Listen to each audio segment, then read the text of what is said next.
Shatner.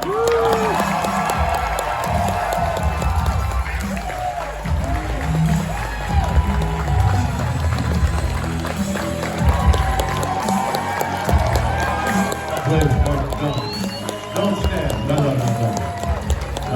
don't stand. It's embarrassing. Hello, everybody. Hello. Here we are in Chicago. And in a blues song called Chicago. It went #1 blues song. I know you all missed it, but somebody bought it. Listen, I don't know what you want to hear from me. I don't have anything really to talk about. So here's what I've been doing, okay? I went up there and I came back down. But the way it worked out was really extraordinary. A gentleman, lovely, has become a good friend of mine. Jason, I wonder if he won his last name. Yeah, what the hell. Jason Ehrlich is a youngish, depending on your point of view. From my point of view, he's a child. Sent about 2 years ago. You know, they're doing this Blue Origin thing. They're going to go up. You should go up there, Bill. I'm not going to go up there. I don't want to go. I don't have to go to space.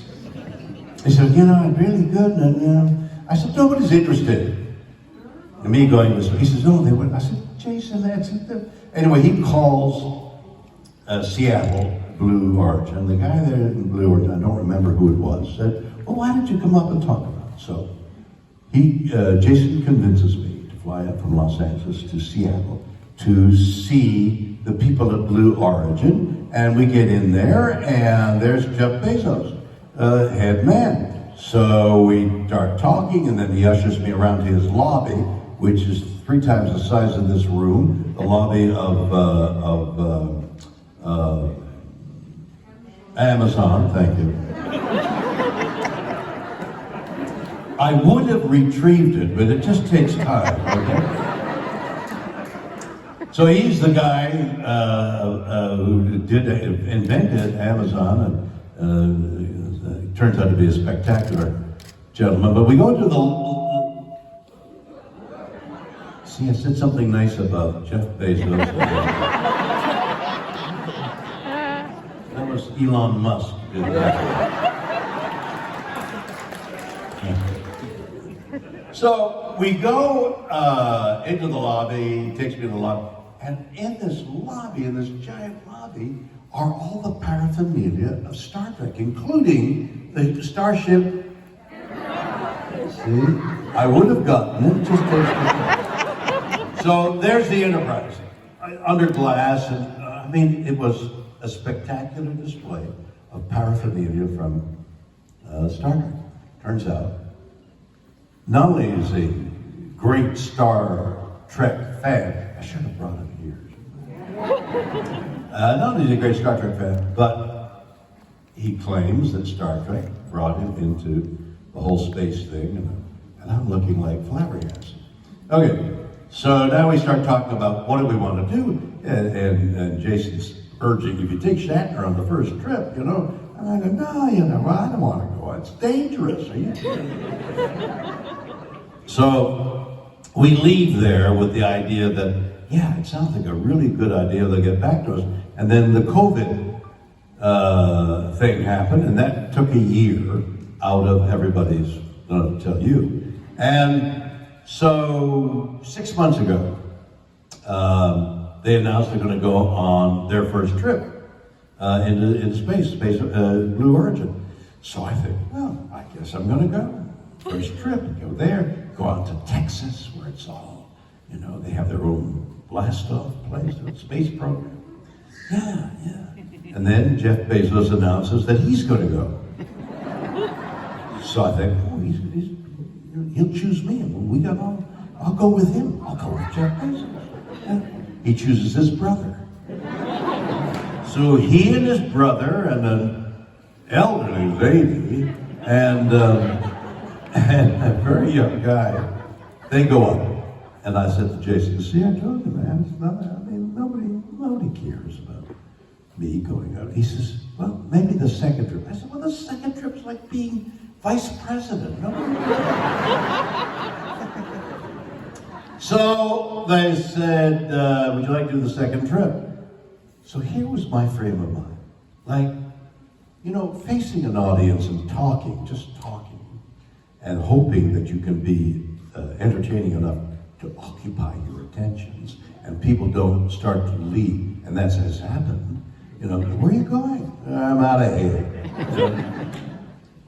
That's enough of an adventure for me.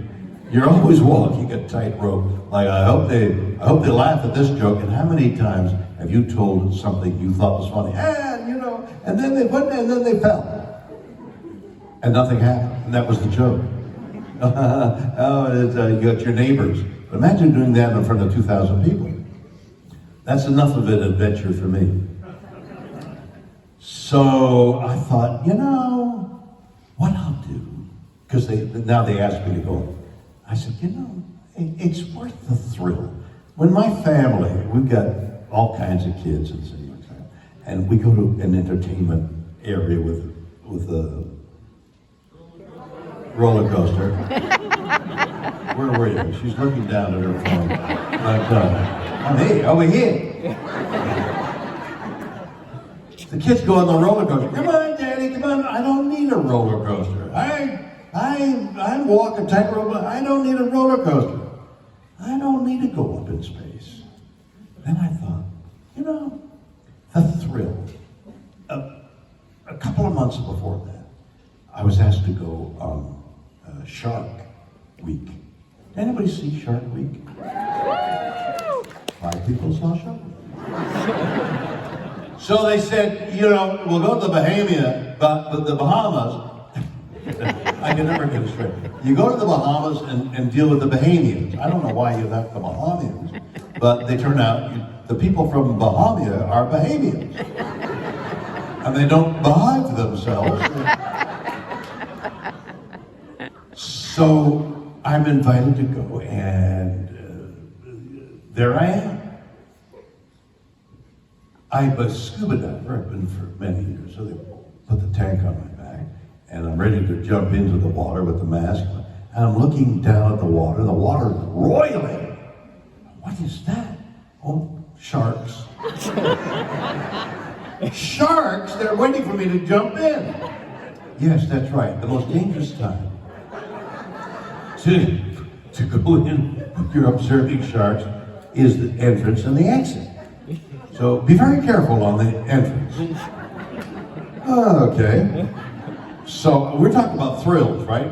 I mean, how many thrills do you need when you're jumping into the ocean with a dozen sharks all blood mad because they've been chummed to be there? I mean, I don't need to go into space, okay? So I jump in, I get down to the bottom, about 60 feet down to the bottom. There's a rock there, and I'm sitting on the rock, and in front of me, about from here to the speaker, and the tiger sharks were as big as from here to the speaker, okay? 4 tiger sharks next to the great white shark, the apex predator of the ocean. 4 of them. With mouths, now this is not an exaggeration. Actors exaggerate, right? I love you, honey. He doesn't love you. This is not an exaggeration. Their mouths were that big, 18 inches wide. And every so often, this Bahamian behind me with a tank would dart out and push one of those sharks aside as it was about to eat a cameraman. And I said, why are you behind me? He said, well, sharks are ambush predators. So they'll come from behind. So I got your back. So I'm watching these 4 18-foot tiger sharks, and there's a lady about the same distance, and she's surrounded by less than 18-foot sharks, but very large sharks. She's the shark whisperer. I have met her. She's been there. She went as a guest, as a what? A guest, no, not a student. What else? Somebody who visits a country. Ambassador? She was a tourist 30 years ago and stayed because she fell in love with sharks. So they call her the shark whisperer, and there she is petting. I think there's 10 sharks all around her. Like, you know, like my dogs. Yeah, I got sharks! Not Doberman, sharks! And then she carries a 5-foot shark over to me, and she puts the 5-foot shark in my lap. Now they're all wearing chainmail. Okay? I'm not wearing chainmail. They're wearing chainmail in case a shark bites them. Eh? Oh, what's this? Chainmail. On me? Oh, look at this. Someone aged flesh. A little dehydrated at that point.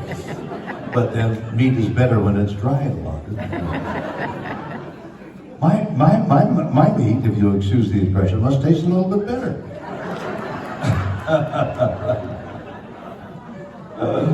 So she puts this 5-foot shark on my lap, and I'm petting it, and I had read somewhere that if you can turn a shark upside down, and they got their belly facing you, and you soothe their belly. I'm reminded of the cat and the rat. You know, who's going to bell the cat? If you turn a shark upside down, first of all, you have to turn a shark upside down. Okay? Then if you stroke its belly, it goes into a catatonic faint. It like loses consciousness. Orcas have learned that. Now, how does an orca, with its great intelligence, learn to turn a great white, more of a predator than the leopard shark, tiger shark, the two orcas will turn a great white on its belly, soothe its belly, the thing falls asleep, and then they eat its liver. Sounds like an agent.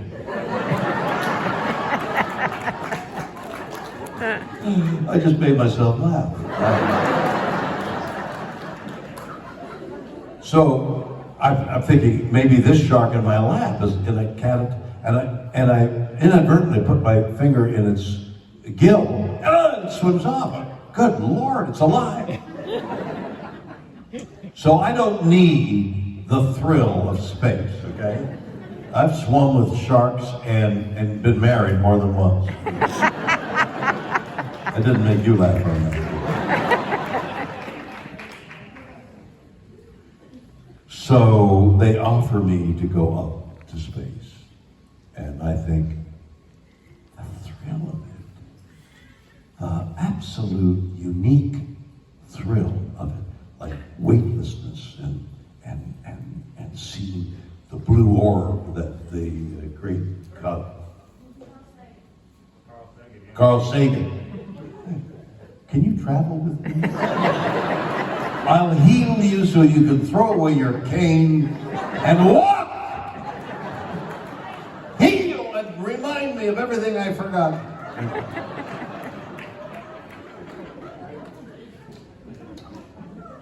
Where was I? You have no idea where I was. And neither do I. Carl Sagan. So Carl Sagan calls it the blue orb. What a great phrase. Space, blue orb, blue orb. So now I'm going to another subject. Keep me. I have an album out there called Bill right now. Okay, it's gotten incredible reviews. It's doing incredibly well, and it's one of the best things I've ever done, and got the best notices of, probably the best notices of anything I've ever done. In the album is a song called "So Far from the Moon," that Brad Paisley accompanies me on. So it's now a Western song because Brad sings it.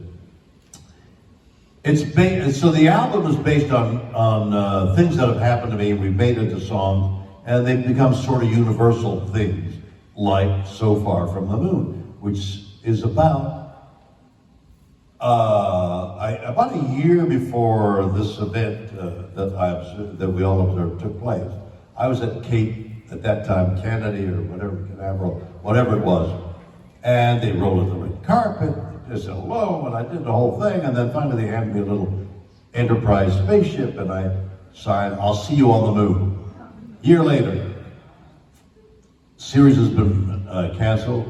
I've just recently got a divorce, and I don't have any money, and I'm doing summer stock, and I'm trying to save every penny, and so I had an old truck, and I put a cab on the back of the truck, and I'm sleeping in. And now I'm on Long Island in the near Montauk, and I'm in a pasture, and it's late in the evening, and I'm lying on my back in the little bed in the cab, and I'm looking through the window to the moon, and I got a little black and white television set on my chest, and I'm watching Neil Armstrong walk on the moon. The apex, the apogee of his and all America's moment. We walked on the moon, the glory. During the previous 3 years when Star Trek was on, we found that when our ratings were good, government voted more money for NASA. So they would wrote, we were the fair-haired boys at NASA, Star Trek, NASA. So I did a teeny bit to do with it. But I thought I contributed a drop to that, and I'm in the bottom of my life, and there. So the song is called "So Far from the Moon." When you're so far from anything you ever expect, that's the song. "So Far from the Moon." So I am now Carl Sagan. So I'm thinking, okay, so I'll write, well, the team that put that album together, meet in New York, just prior to my going to Texas, and we say, it's going so well, we ought to write a song, a single, about Bill's experience in space. I said, okay, so guys, I don't want to say Little Blue Oar. I want to come up with something more poetic, like Oasis. Wow, that's a nice, and what rhymes with Oasis, stasis. What the things that I want to talk about is like the vastness, the curiosity of space and all those galaxies and exploding stars and dark holes, and here's the blue orb, and we'll do a song like that, and how joyful I felt it. And so we started at dinner, we started to take notes. That's going to be the single. When I came down, my first phone call was to my friend Rob, the poet, he and I would talk out a song, and he'd write the lyrics. I called him, I said, everything we talked about at dinner? Forget about it. It has nothing to do with my experience in space. So that's by way of coming around to tell you that we did 2 days of training, mostly getting in out of a flat chair in what they would say, now this is weightlessness, and you've got to get back in the chair, because the moment the weightlessness is over, you're into 5Gs and you can break your back. Right? Yeah, or if you can't get in the chair, at least lie flat on the floor. So, day after day, imagine a flat chair with high thing, and now you got a 5-point harness, which includes a crotch strap. Okay. So the drill was, get into the chair, this is like covering this shoulder, get the waist one in. That's the most important one. Get the waist part, then get down to the crotch thing. Now you're feeling for the insertion of the crotch thing, you're feeling for it, okay? You can't find it. The instructress, this lovely young lady, kept saying, "You missed the crotch strap." And I began to feel like a failure. Not only that, the two guys that bought the seats are extraordinarily bright. And the lady who was assigned the other seat, she was, we made up 4 members. She's a space lawyer, Audrey Powers. I mean, not only she was an engineer, she became a space lawyer, then she became head of all the practical things at Blue Origin. So she knew everything theoretically. But there are no words in the English language, nor in our experience, to tell you what weightlessness is. Oh, I jump up in the air. That's not weightlessness. Weightlessness is so weird and so antithetical to anything we experience that you see these people turning somersaults and all, in weightlessness. I don't want to turn a somersault. I don't want to fly through the air. I want to look out the window. But I can't get to the window.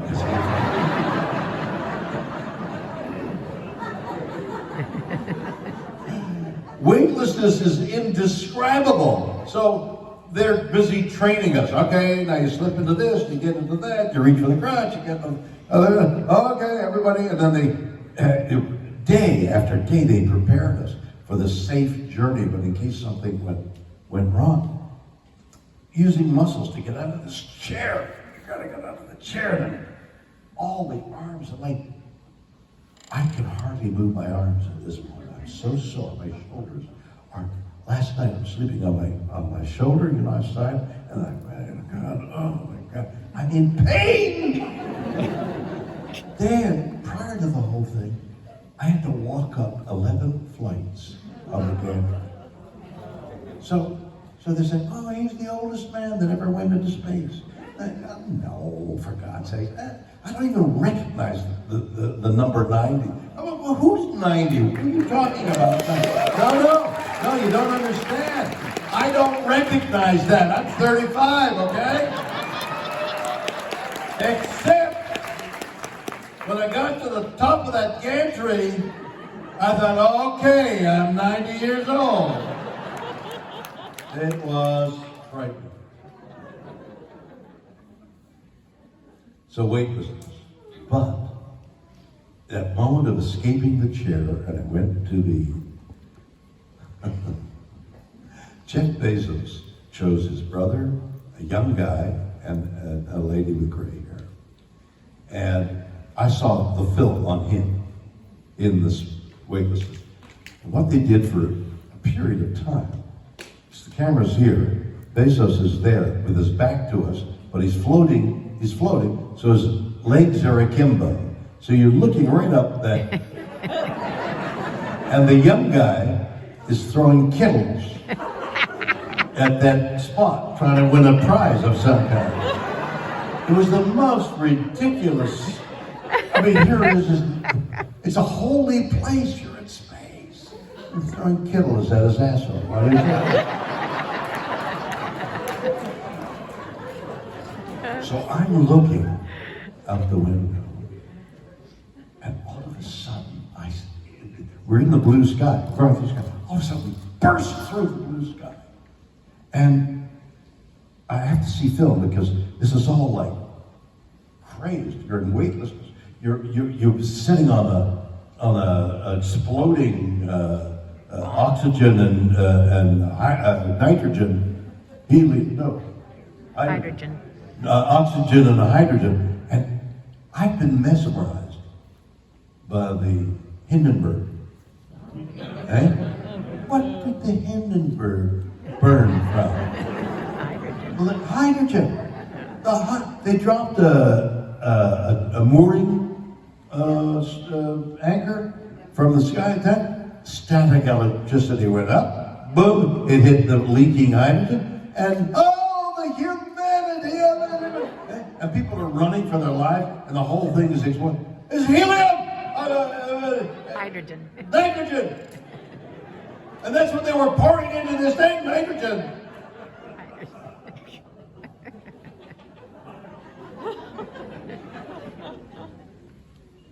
So I look out this window and I see this hole in the air that the spaceship is punched. And I'm looking down at that hole in the air. And I look up here and there was space. Not the kind of space you see on Nova. You know? Not the whirling galaxies and the black holes and the magnificence of the mystery of space. No. What you're seeing there is ominous. It's, if you've been in a cave and they've shut the door to the cave and the blackness is palpable. It's like feeling blackness. It's like black wool. It's like it's palpable. That's what that looked like. That looked like death. I thought, death. And then I looked down at the air and I thought, I saw warmth and beauty and nurturing. And in that instant, I thought of all the beauty of Earth. We're here because we know how connected we are to not only each other, but to nature. I mean, when you think that trees, I mean, I read all the time, and I'm just eclectically, I have a program, a talk show now, called I Don't Understand.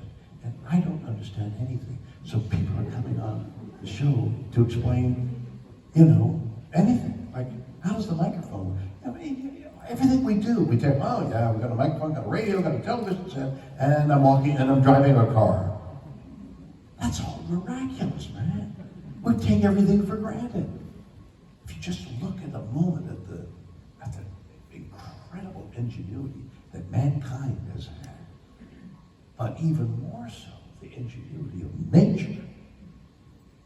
Trees. Well, growing a tree and it drops its leaves and it's nice and red in the fall and it's bare in the winter, and then you see leaves and chlorophyll. We all know that. But we don't know, and we're just beginning to discover how connected the trees are to other trees.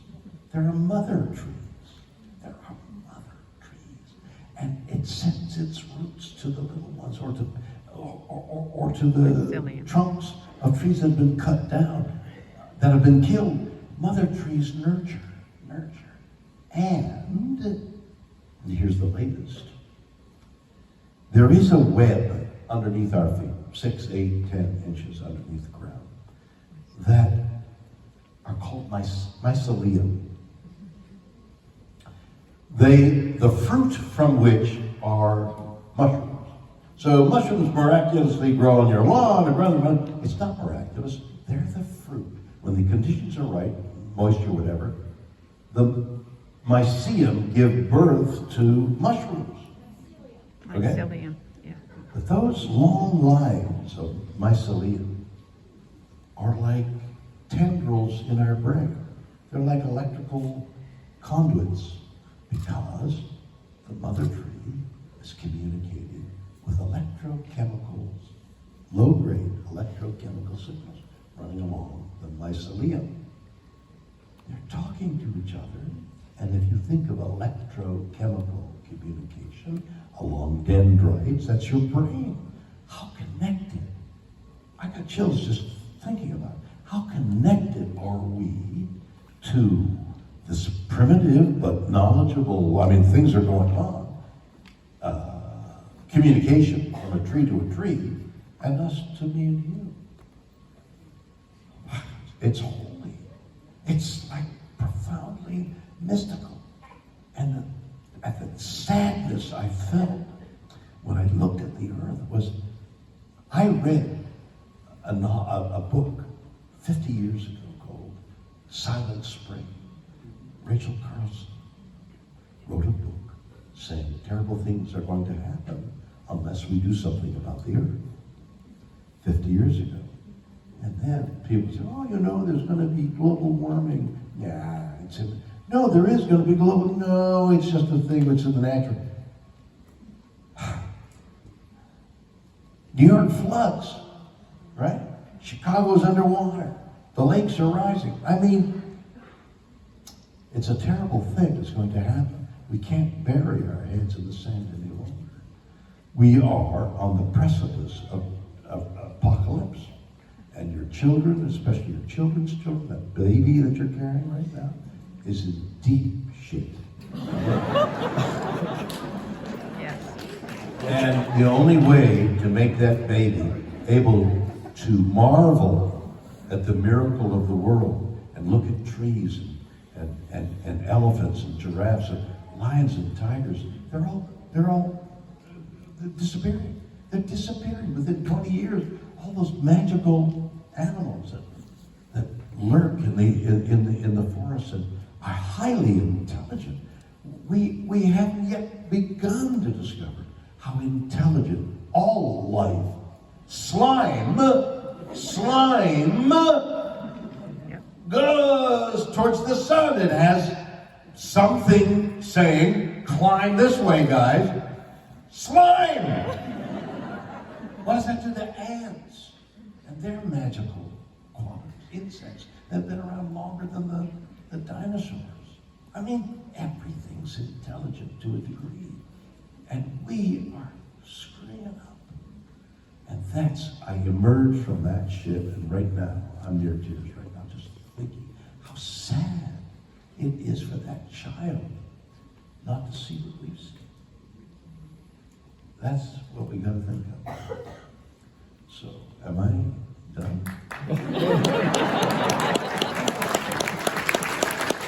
Is that it?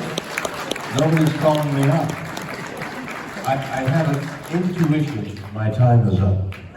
Nobody's calling. But I got to tell you, I do a lot of this entertaining. I've got 10 minutes. I do a lot of entertaining in front of crowds. Sometimes it's ad libs, sometimes I'm saying something, performing something. The greatest sound for an actor in the theater is, I've got to go, and the audience goes, oh. That is like mother's milk. It is incredible. Okay, so that's space. Oh, that's sweet. No, don't go anywhere. No, that's the sweetest sound you've ever heard. Come down here with the baby. Come down. Yay. Are you kidding me? That little cry. She's not Agatha. Bring her down here. Face the audience. How old? She? She's 3 months. She's 3 months. She came out of the womb, out of total blackness, into this light. And I think those are the things I was feeling, newborn almost, to see this child looking around for the first time. Look at those are people. You're gonna be Simone Biles when you're in there. There's no telling what she's going to do with her life. And it's a beautiful thing. And that's the life we've got to give her. So she sees lions and tigers and the world as it is, the green world, not the arid world. Thank you so much. What's her name? Rhea? Rhea what? Rhea K. Gurrell? Let's remember that name. Thank you, everybody. A pleasure to work with you.